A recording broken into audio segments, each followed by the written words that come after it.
Welcome back. Today, the experts from UFCU are in the studio to talk about a big decision so many of us have faced at one time or another, buying versus renting. And Laurie Roberts is Senior Vice President Lending from UFCU. Thanks, Laurie, for being here. Thank you for having me. So let's start with the financial situation. That's what everyone's got to consider first, right? Precisely.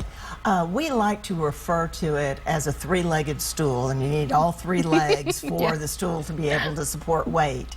The first is someone's credit. How responsibly have they handled their credit? Are they overextended? What's that situation? So you need good credit. Right. The second thing is we look at income. Do you make enough money to make a mortgage payment and to pay your other bills and to buy food?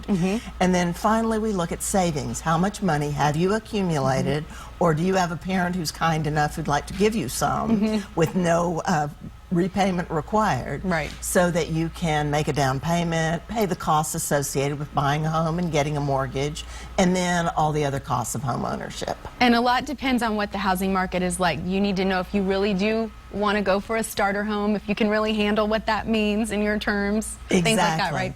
Yeah. Buying a home is, your first one in particular, is getting into the game. And it will probably not be as convenient as your apartment. It might not even be as pretty. It probably won't have the same amenities.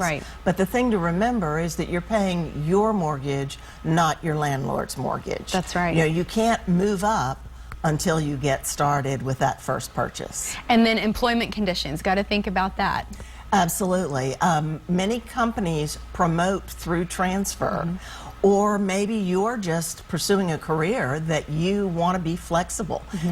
Owning a home, even a really good market, may not be the best choice for you.